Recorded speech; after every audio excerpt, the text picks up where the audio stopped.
सत्य के सत्य की खोज के लिए मनुष्य को पूरी आज़ादी मिले, पार्ट 2। अपने कॉलेज का नाम सिद्धार्थ कॉलेज है। यही नाम क्यों रखा गया? नाम देने के बदले में किसी करोड़पति से मैं कुछ लाख रुपया अवश्य ले सकता था, लेकिन मैंने ऐसा सोचा नहीं। अगर मैं किसी से रुपया लेता तो कॉलेज का नाम उनके नाम पर रखना पड़ता। मैंने इस कॉलेज को सिद्धार्थ कॉलेज नाम देने का निश्चय किया। किसी अमीर से पैसा लेने का ख्याल मन में नहीं आने दिया। आप जानते हैं कि यह बुद्ध का नाम है, बचपन का। अपना यह सिद्धार्थ कॉलेज भी अभी छोटे बालक समान है। अभी उसकी 9 माह तक की उम्र नहीं हुई है। सो अगर इस कॉलेज ने अब तक अपनी परंपरा को कायम नहीं किया है तो उसमें मुझे आश्चर्य की कोई बात नहीं नज़र आती। लेकिन केवल इसी से आप यह अनुमान बिल्कुल ना निकालें कि इस कॉलेज के सामने कोई लक्ष्य नहीं है। लक्ष्य के कारण ही इस कॉलेज का नाम सिद्धार्थ रखा है। इस बात को ध्यान में रखें। बुद्ध के नाम से इस कॉलेज की स्थापना क्यों की गई? क्योंकि ब्राह्मण जाल सूत्र में बुद्ध ने ही यह उद्देश्य हमें बता रखा है। उस सूत्र में बताया गया है कि हम यह मानकर चलते हैं कि भारत में औपनिषदिक दर्शन का प्रसार हुआ है। इन दार्शनिकों का ब्रह्मा में विश्वास है। एक बार कई ब्राह्मण दार्शनिक गौतम से मिलने आए। गौतम के शिष्यों ने अपने गुरु से कहा, आपसे मुलाकात की उम्मीद लेकर वे ब्राह्मणवादी दार्शनिक आपसे मिलने आए हैं। उन्होंने एक नए दर्शन की स्थापना की है और इस दर्शन के प्रमुख भगवान ब्रह्मा हैं, यह उनका दावा है। गुरुजी, इस बारे में आपके विचार क्या है, यह हम सब जानना चाहते हैं।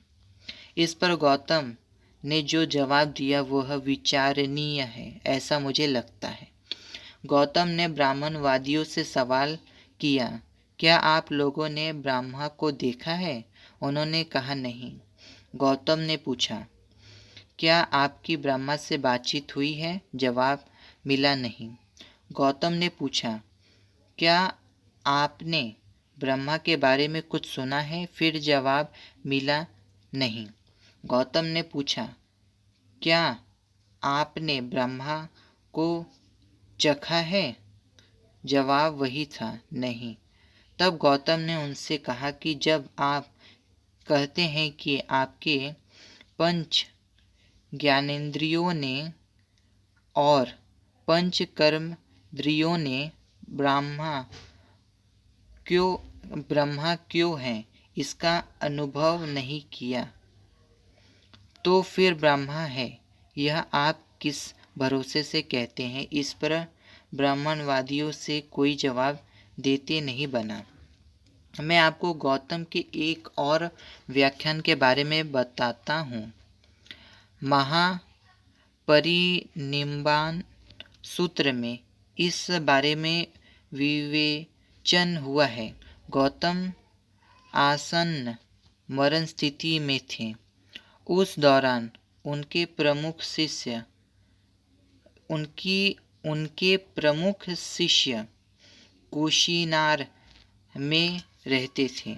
उस वक्त उनके मुख्य शिष्य आनंद ने गौतम से कहा, महाराज, आप इतनी जल्दी निर्वाण नहीं ले सकते।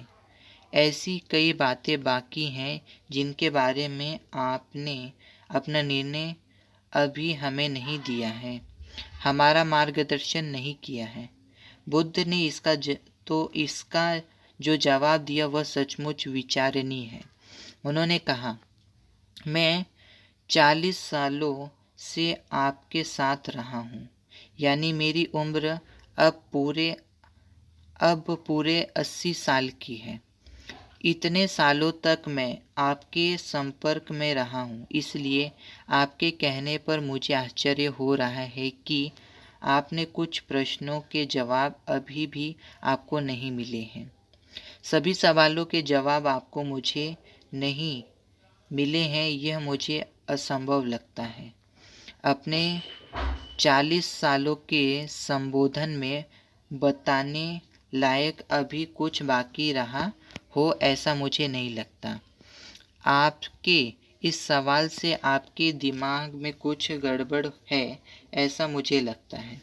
अब तक मैंने तुम्हें जो जो सिखाया वो आप पूरी तरह समझे नहीं, ऐसा मुझे लगने लगा है। एक बात ध्यान में रखें और उसी के अनुसार व्यवहार करें, ताकि आपके सवाल आप खुद हल कर पाएंगे।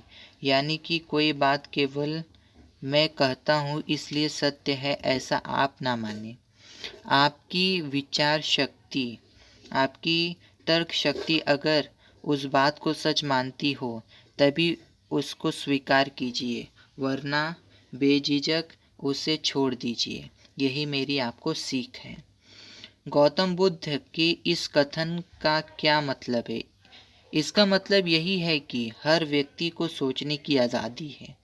उस आज़ादी का इस्तेमाल उसे सत्य को ढूंढने के लिए करना चाहिए। और सत्य के मायने क्या हैं?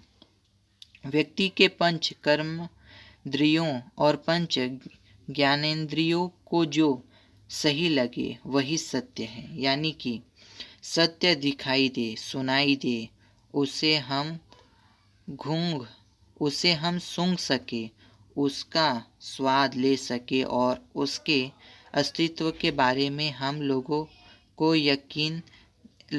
यकीन दिला सकें। गौतम ने अपने शिष्यों के आगे यही उद्देश्य रखे थे। सिद्धार्थ कॉलेज भी इन्हीं लक्ष्यों के अनुसरण करने वाला है। पहला, सत्य को खोज निकालना।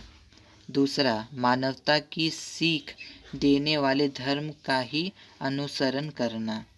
आधुनिक विचार प्रणाली किस दिशा में आगे बढ़ रही है मैं जानता हूँ।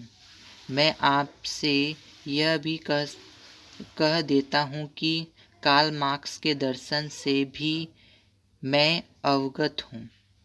उसके धार्मिक विचारों के बारे में भी मैं जानता हूँ। धर्म को वह अफूह कहता है, लेकिन उसका यह कथन मुझे स्वीकार नहीं। सत्य को खोज निकालना, यही सत्य धर्म होता है। सत्य और सत्ता परस्पर विरोधी बातें हैं।